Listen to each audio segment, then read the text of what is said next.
दोस्तों कुछ भी कहो लेकिन अमर होने की चीज ना मतलब बहुत पुराने वक्त से चली आ रही है। मतलब सतयुग कह लो या फिर त्रेता युग, नाम मुझे एग्जैक्टली याद नहीं है कि क्या होता है। देखो मैं इतना प्रवचन वाला बंदा हूँ नहीं, लेकिन राक्षस लोग भी तपस्या करते थे कि भाई हमें अमरता का वरदान दो ब्रह्मा जी। उसके लिए समुद्र मंथन भी हुआ, उसमें से भी अमृत निकाला गया, देवताओं ने अमृत पिया और एक आध राक्षस ने भी पिया, राहु केतु शायद।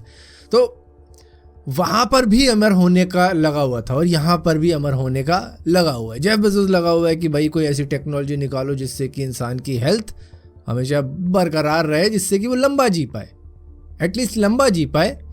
बेशक से वो अमर ना हो लेकिन लंबा जी जाए। लेकिन साइंटिस्ट भी लगे हुए हैं कि भैया ऐसी टेक्नोलॉजी हम निकाल के ही मान लेंगे कि इमोर्टल कर देंगे इंसान को। लेकिन देखो अब एक्चुअली में एक प्रैक्टिकल टेक्नोलॉजी की बात की जा सकती है जो कि इंसान को अमर कर सकती है। कहाँ पे कर सकती है वो बिल्कुल एंड में आपको मालूम चल जाएगा कि यही तो बात थी, ये तो मुझे लग ही रहा था कि ऐसा होगा। देखो किसी किसी को मालूम होगा ऐसा होगा, लेकिन इन द एंड आपको पता चल जाएगा कि अमर होना अब पॉसिबल है। इस टेक्नोलॉजी का नाम रखा गया है ट्रांसह्यूमनिज्म। इसके अंदर ह्यूमन को मर्ज कर दिया जाएगा मशीन्स के साथ में, जिससे कि ये सारी चीज़ें पॉसिबल हो पाएंगी। दरअसल इसको कहा जा सकता है कि हाँ ये एक्चुअली में हो जाएगा, क्योंकि इसके अंदर कोई बहुत बड़ी डिमांड ये नहीं चल रही कि भाई हम ही को जिंदा रहना है। क्योंकि देखो हमारा शरीर नश्वर है, आत्मा अमर है। प्रवचन दिया है, सब 10-10 रुपए की डोनेशन करके जाना जब भी निकलो इस आश्रम से। जप नाम। स्टार ट्रैक एक टीवी सीरीज है, द नेक्स्ट जनरेशन भी आता है उसके आगे। उसके अंदर दिखाया गया था कि किस तरीके से इंसान अपनी फीलिंग्स को, मेमोरीज को, एक्सपीरियंस को मशीन में अपलोड कर सकता है। उसी तरीके की ये टेक्नोलॉजी है ट्रांसह्यूमनिज्म।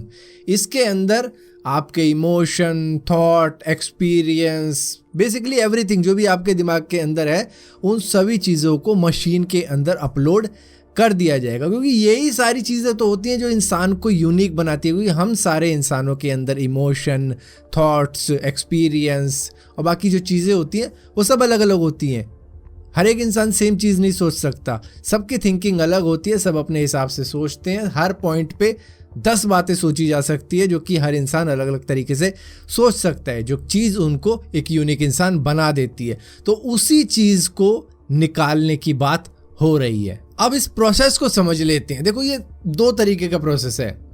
एक तो उन लोगों के लिए जो कि चले गए, मतलब जब ये टेक्नोलॉजी बन जाएगी उस वक्त में चले गए, लेकिन बॉडी है उनकी, ब्रेन है अभी भी साइंटिस्ट के पास में। और एक उनके लिए जो कि अभी भी जिंदा है।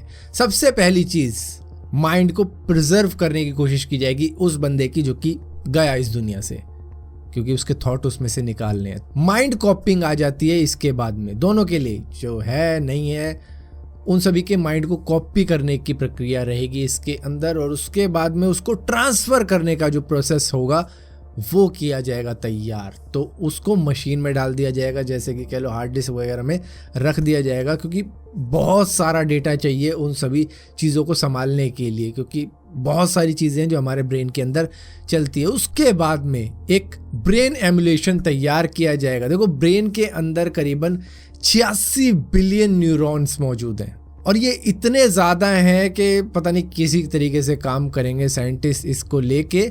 और यहाँ पर सारी की सारी इंफॉर्मेशन निकाली जाएगी ब्रेन से, जो कि सबसे पहला स्टेप होगा कि ब्रेन से सारी इंफॉर्मेशन निकाली जाए। ऐसा नहीं कि ब्रेन को खाली कर देंगे, बेसिकली कॉपी करेंगे कि भैया क्या चीज़ें हैं ब्रेन के अंदर, और उसके बाद में उसको स्टोर किया जाएगा।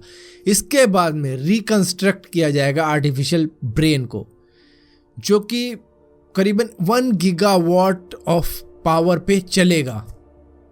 उसके अंदर 2500 TB की जो स्टोरेज होगी वो मौजूद होगी, क्योंकि उतनी चाहिए ब्रेन के जितनी भी चीज़ें हैं उन सभी को स्टोर करने के लिए। जैसे मैंने कहा 86 बिलियन न्यूरॉन जो कि स्प्लिट सेकंड में हमारे ब्रेन तक सिग्नल पहुंचा देते हैं। और कहा जाता है कि सिर्फ 10% ही ब्रेन हम यूज़ करते हैं। अगर हम अपना पूरा का पूरा ब्रेन यूज़ करने लग जाएं तो पता नहीं क्या ही कर देंगे। लेकिन कई साइंटिस्ट का मानना है ये सिर्फ एक मिथ है कि हम इतना ब्रेन यूज़ करते हैं। एक्चुअली में हम अपना सारा ब्रेन ही यूज़ करते हैं। खैर वो बात की बात है। लेकिन जब ये सारी चीज़ें हो जाएंगी ना कि आर्टिफिशियल ब्रेन तैयार हो गया, सारी की सारी चीज़ें कॉपी कर ली, उसके बाद में उसको एमुलेट करने की प्रक्रिया चलेगी जो कि हमको दिखा पाएगी कि हाँ भाई, बंदे के थॉट वगैरह जो भी वो चीज़ें सोचता था, क्या विचार रहेंगे इस बात के ऊपर, उस चीज़ के ऊपर, तो वो सारी निकल के आएगी। उसको अपलोड कर दिया जाएगा और उसके बाद में एमुलेट कर दिया जाएगा आर्टिफिशियल ब्रेन के ज़रिए। लेकिन ये कहाँ पे दिखाया जाएगा? ये वर्चुअल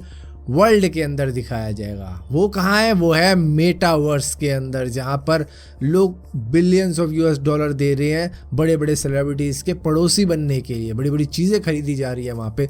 और उस वर्चुअल वर्ल्ड के अंदर वो इंसान ज़िंदा रहेगा जो कि इस धरती पर उस वक्त में नहीं है जब ये टेक्नोलॉजी बन चुकी होगी। और इसके ज़रिए किसी इंसान को जगाया जा सकता है और वो हमेशा वहाँ पे रहेगा। अगर कोई भी बात जाननी हो कि भाई तेरा क्या विचार है इसके बारे में, वो फिर वहाँ से बता पाएगा। वर्चुअली वो जिंदा रहेगा, बेशक से रियल वर्ल्ड में ना हो, लेकिन मेटावर्स के अंदर वो हमेशा हमेशा के लिए जिंदा रह जाएगा। इसी वजह से मेटावर्स को कहा जा रहा है कि ये फ्यूचर है। मतलब जो हम सोच भी नहीं पा रहे ना, वो सारी चीज़ें इसके अंदर होने वाली है। तो ये है भैया इमोर्टल करने की तैयारी इंसान को एक वर्चुअल वर्ल्ड के अंदर। तो फिलहाल के लिए दोस्तों इस वीडियो के अंदर इतना ही था। अगर ये वीडियो आपको पसंद आती हो तो इस वीडियो को लाइक ज़रूर करना, शेयर ज़रूर करना, और इसी तरीके की और भी वीडियो देखने के लिए इस चैनल को सब्सक्राइब जरूर करना। और सब्सक्राइब किया है तो बेल का आइकॉन जरूर दबाना, वरना आपको मालूम नहीं चलेगा मैंने को वीडियो डाली भी है।